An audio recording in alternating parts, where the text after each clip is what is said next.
నమస్కారం. ఈరోజు సుఖీభవలో స్తంభన వైఫల్యం వేధిస్తోందా? కంటి పరీక్షతో హృద్రోగ ముప్పు తెలుస్తోందా? ఎముక విరిగితే వెంటనే ఏం చేయాలి? చర్మాన్ని ఆరోగ్యంగా ఉంచే యోగా, ఇంకా హెల్త్ టిప్. తనువుల్ని మనసుల్ని ఏకం చేసే పవిత్రమైన సృష్టి కార్యంలో నేడు పురుషత్వం పెద్ద ప్రశ్నార్థకంగా మారుతోంది. పటుత్వ లోపం అనేది ఇవాళ పురుష ప్రపంచానికి పెను సవాలుగా మారుతోంది. ఈ నేపథ్యంలో పురుషుల్ని కుంగతీసే స్తంభన వైఫల్యానికి కారణాలు, వాటిని అధిగమించే మార్గాల గురించి ఇప్పుడు తెలుసుకుందాం.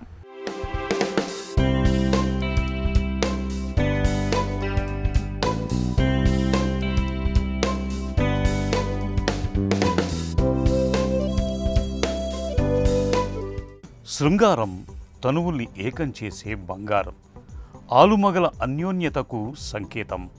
తనువుల్ని మనసుల్ని ఏకం చేసే ఈ సృష్టి కార్యంలో నేడు పటుత్వం పెద్ద ప్రశ్నార్థకంగా మారుతోంది. 25 వయసు నుంచే మొదలవుతున్న పటుత్వ లోపాలు పురుష ప్రపంచానికి పెను శాపాలుగా మారుతున్నాయి.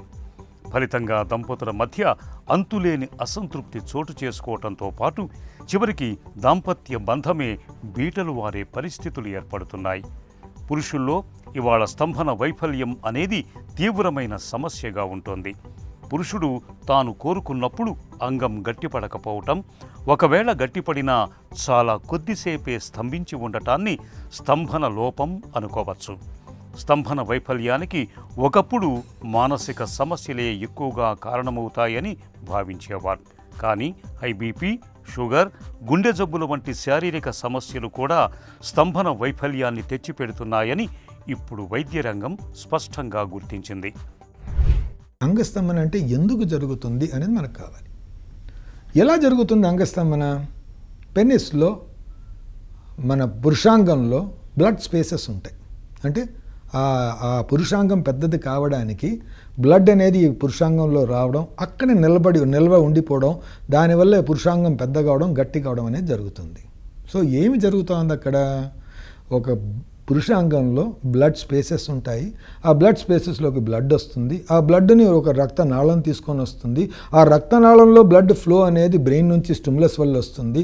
ఆ స్టిమ్యులస్ అనేది ఎలా వస్తుంది? వాడికి ఒక ఆలోచన, విజువల్ స్టిమ్యులస్ వచ్చినప్పుడు సో ఈ బ్రెయిన్ నుండి ఆ నాళాల వైపు సిగ్నల్స్ వచ్చి ఆ నాళాల్లో బ్లడ్ ఎక్కువ పోయి ఈ పురుషాంగంలో ఉన్న బ్లడ్ స్పేసెస్లోకి బ్లడ్ ఆగిపోవడం అనేది జరుగుతుంది. సో ఈ ప్రక్రియ అనేది స్టిమ్యులేషన్ ఆలోచన ప్లస్ బ్రెయిన్ నుంచి ఇంపల్సెస్ ప్లస్ అక్కడ జరిగే కెమికల్ రియాక్షన్ వల్ల బ్లడ్ స్పేసెస్ విచ్చుకోవడం, దాంట్లోకి ఎక్కువ బ్లడ్ ఫ్లో పోవడము, అది అక్కడ ఆగడము, ఇది అంగస్తంభన.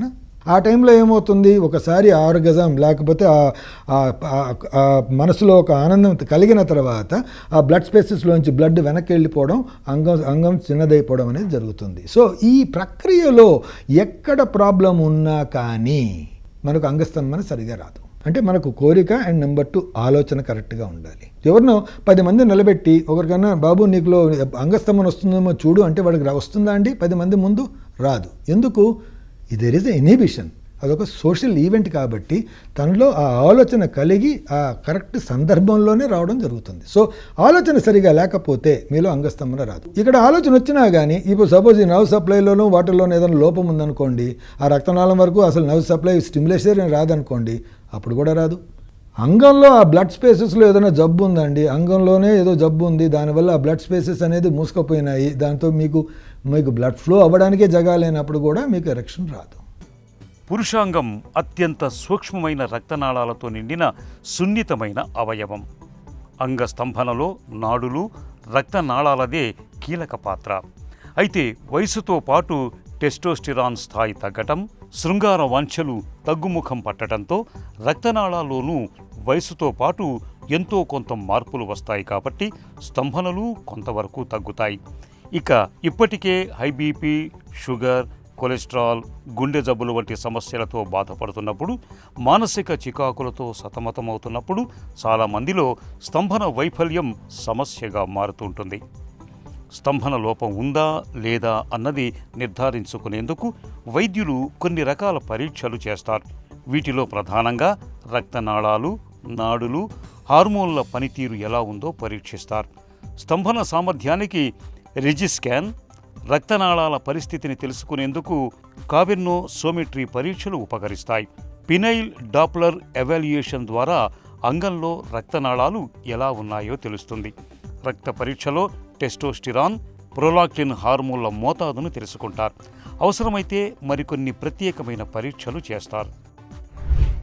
ఒకరేమిటో వాడి వయసు 22 సంవత్సరాలు, వాడికి ఇంట్లో పిల్లని చూడమంటున్నారు. వాడికి డౌట్ వచ్చేసింది ఈ మధ్యకాలంలో తనకు అంగస్తంభన ముందులాగా లేదు, ఈ మధ్య చాలా తక్కువగా ఉంది, స్టిమ్యులేట్ చేసుకున్నా నాకు కుదరటం లేదు. ఇది ఒక పేషెంట్. ఆలోచనలోనే తప్పు వస్తూ ఉంది. So that is called performance anxiety.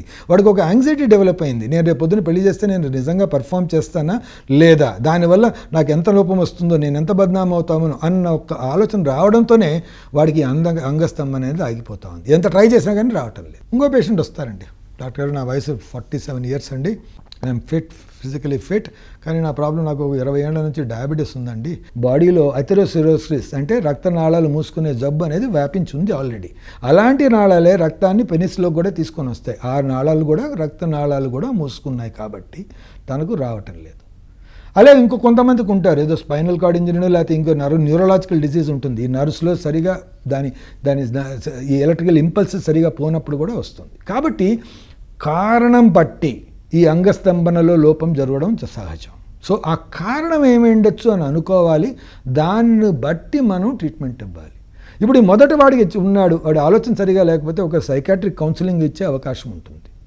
అదే ఈ అతను ఉన్నాడు, రక్త ప్రసరణే తక్కువ ఉన్నప్పుడు ఒక్కోసారి సిల్డనఫిల్ లేకపోతే టడలఫిల్ ఇలాంటి మందులు ఇచ్చి ఆ రక్త ప్రసరణ కొంచెం పెరుగుతుందేమో అని చూడడం జరుగుతుంది. పెరిగిందనుకోండి, అది కంటిన్యూ చేసుకుని అయినా నీకు దాంతో సులువుగా ఉంటుంది, హ్యాపీగా ఉండండి అని చెప్పుకోవచ్చు.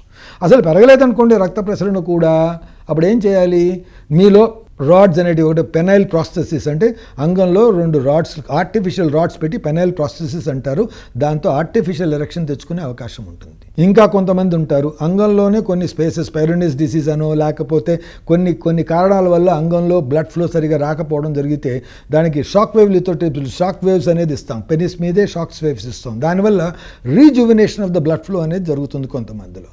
స్తంభన లోపానికి ఆధునిక వైద్యంలో ఇప్పుడు మంచి మందులు అందుబాటులో ఉన్నాయి. ముఖ్యంగా వయగ్రా సమర్థంగా పనిచేస్తున్నట్లు నిరూపణ అయ్యింది. దీనితో దుష్ప్రభావాలు చాలా తక్కువ. సరైన మోతాదులో వేసుకుంటున్న వారిలో 70 నుంచి 80% మందిలో మంచి ఫలితాన్నిస్తోంది. అయితే వైద్యుల పర్యవేక్షణలో తగు మోతాదులో సరైన క్రమంలో వాడుకోవటం తప్పనిసరి.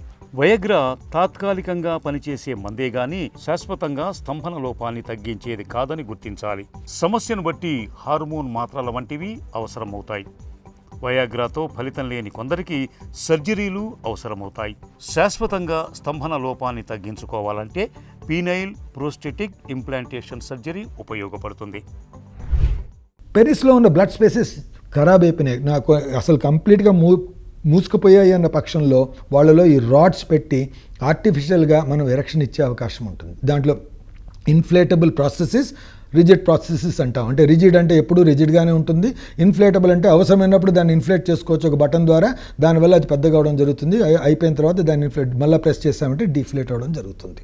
బట్ ఈ రెండు కొంచెం కృత్రిమంగా కనపడతాయి, కానీ ఏమీ లేని వాడికి ఇది డెఫినెట్గా సుఖాన్ని ఇచ్చే అవకాశం ఉంటుంది. కాబట్టి ప్రతి ఒక్కడికి ఒకటే కారణం, ప్రతి ఒక్కడికి ఒకటేలాగా ట్రీట్మెంట్ ఉంటుంది అనుకోకుండా ఒక ఇన్డెప్త్ అనాలిసిస్ అనేది చేసుకోవాలి. ఇంకోటి చెప్పడం మర్చిపోయాను, హార్మోనల్ డిస్టర్బెన్స్ ఉంటాయి. కొంతమందికి టెస్టోస్టెరాన్ అనే హార్మోనే లేదు, వాడికి లిబిడోనే రాకపోవచ్చు. సో ఆ హార్మోన్ డిస్టర్బెన్సెస్ ఉన్న వాళ్ళలో కూడా ఎరెక్షన్ రాకపోవచ్చు. కాబట్టి స్టెప్ వైజ్గా చూసుకోవాలి. నిజంగా తను మనిషిలాగా మన మగవాడిలాగా ఉన్నాడా, వాళ్ళు ఫిమేల్ ఫీచర్స్ ఎక్కువగా ఉన్నాయా, బై ఛాన్స్ హార్మోనల్ డిస్టర్బెన్స్ ఉందా, వాడు పెర్ఫార్మెన్స్ యాంగ్జైటీలో ఉన్నాడా, నిజంగా వాడికి ప్రాబ్లం ఉందా, సైకలాజికల్గా బాధపడుతున్నాడా, ఎవాల్యుయేట్ చేయండి.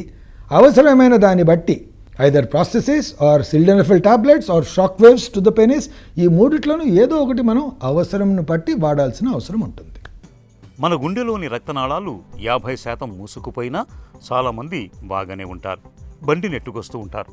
కానీ పురుషాంగంలోని రక్తనాళాలు అలా కాదు, అవి చాలా సున్నితమైనవి. కొంతవరకు పర్వాలేదు కానీ అది ఇంకా ముదిరితే దాన్ని చక్కదిద్దటం కష్టం. అందుకే ఒకసారి స్తంభన లోపం వచ్చిన తర్వాత హై బీపీ, మధుమేహం వంటి వాటిని అదుపులో ఉంచుకున్నప్పటికీ స్తంభన లోపం పూర్తిగా తగ్గుతుందని చెప్పటం కష్టం. కొలెస్ట్రాల్ను తగ్గించుకోవటం, వ్యాయామం చేయటం వంటి వాటి ద్వారా చాలా కొద్ది మేరకు ఫలితం ఉండొచ్చు. ఇలాంటి జాగ్రత్తలు ఆ లోపాన్ని మరింత ముదరకుండా చేస్తాయి. అయితే స్తంభన లోపాన్ని తొలి దశలోనే గుర్తించి జీవనశైలి మార్పులతో జాగ్రత్త పడితే ఆ సమస్య నుంచి బయటపడే అవకాశం ఉంది. పొగ, మద్యం మానేయటం, శారీరక శ్రమ చేయటం, క్రమం తప్పకుండా వ్యాయామం చేయటం వంటి వాటి వల్ల శరీరంలోని అన్ని భాగాలకు రక్త సరఫరా మెరుగవుతుంది. రక్తనాళాల పనితీరు బాగుంటుంది. తగినంత విశ్రాంతి తీసుకోవటం, ఒత్తిడిని తగ్గించుకోవటం కూడా ఉపయోగపడతాయి. జీవనశైలి మార్పులతో భాగస్వామితో సంబంధాలు కూడా మెరుగవుతాయి. ఎముక విరిగినప్పుడు, ఫ్రాక్చర్లు అయినప్పుడు మనలో చాలా మందికి ఏం చేయాలో తోచదు, గందరగోళానికి గురవుతూ ఉంటారు. ఎముకలు అతుక్కునేందుకు మందులు, మాకులు, ఆకుపసర్లు, నాటుకట్టు కట్టించుకోవటానికి మొగ్గు చూపుతూ ఉంటారు. అలా చేయటం మంచిది కాదు. వాటి వల్ల ఎముక సరిగ్గా అతుక్కోకపోగా లేనిపోని సమస్యలు వచ్చి పడుతూ ఉంటాయి. నిజానికి ఎముక విరిగినప్పుడు ప్రథమ చికిత్సగా వెంటనే కొన్ని ప్రత్యేక జాగ్రత్తలు తీసుకుంటే మంచి ఫలితం ఉంటుంది. ఎముక విరిగినప్పుడు, ఫ్రాక్చర్లు అయినప్పుడు వెంటనే ఏం చేయాలో, ఏం చేయకూడదు ఇప్పుడు తెలుసుకుందాం.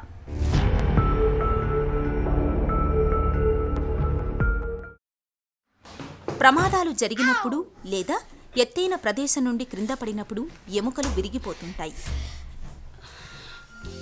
ఎక్కువగా చేతులు, కాళ్ల ఎముకలు ఇలా విరుగుతుంటాయి. ఇలా ఏ కారణం చేతనైనా ఎముకలు విరగడాన్ని ఎముక విరుపు లేదా బోన్ ఫ్రాక్చర్ అని అంటారు. అయితే కొన్నిసార్లు ఏ కారణం లేకుండానే ఎముకలు బలహీనంగా ఉన్నందువలన కూడా విరగవచ్చు.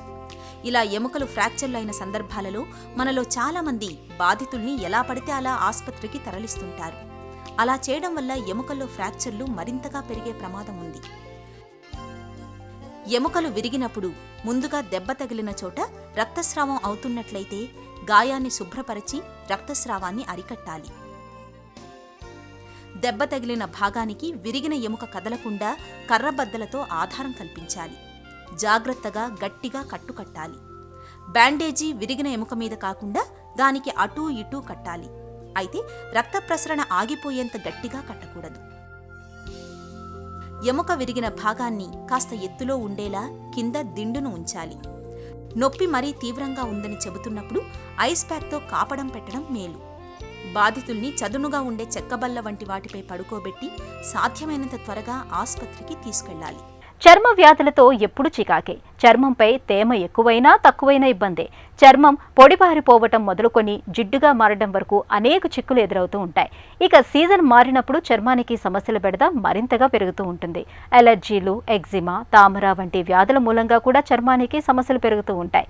ఈ నేపథ్యంలో చర్మ వ్యాధుల్ని తగ్గించి చర్మాన్ని ఆరోగ్యంగా ఉంచే యోగాసనాలు, వాటి సాధనలో మెలకువల గురించి ఇప్పుడు తెలుసుకుందాం.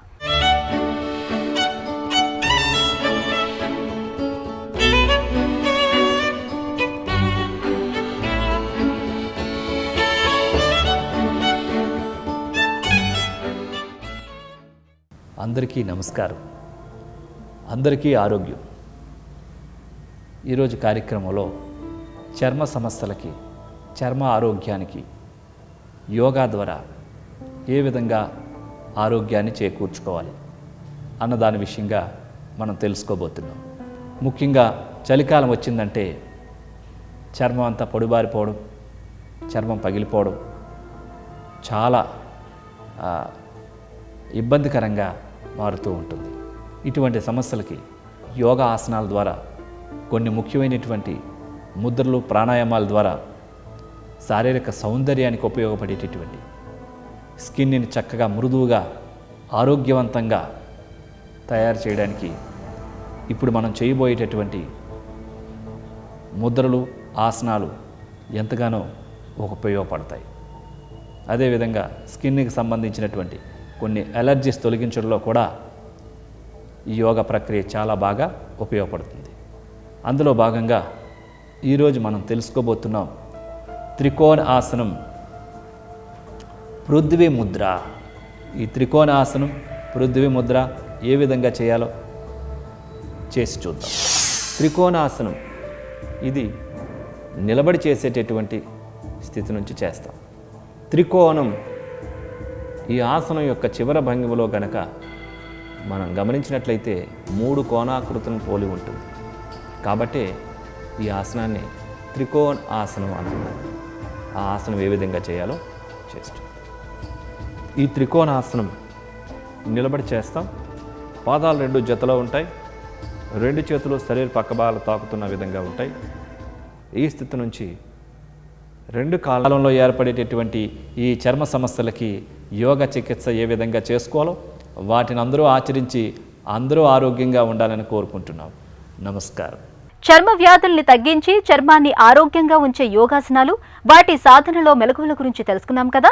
ఇక ఈ రోజు కార్యక్రమాన్ని ముగించే ముందు ఆంధ్ర హాస్పిటల్ సమర్పించే ఒక చిన్న చిట్కా మీకోసం. చలికాలంలో వేధించే సైనస్ బాధల నుంచి ఉపశమనం కోసం నీళ్లలో కాస్త పసుపు, వేపాకును వేసి బాగా మరిగించి ఆపై ముఖానికి ఆవిరి పట్టండి. సైనస్ బాధల నుంచి మంచి ఉపశమనం దొరుకుతుంది.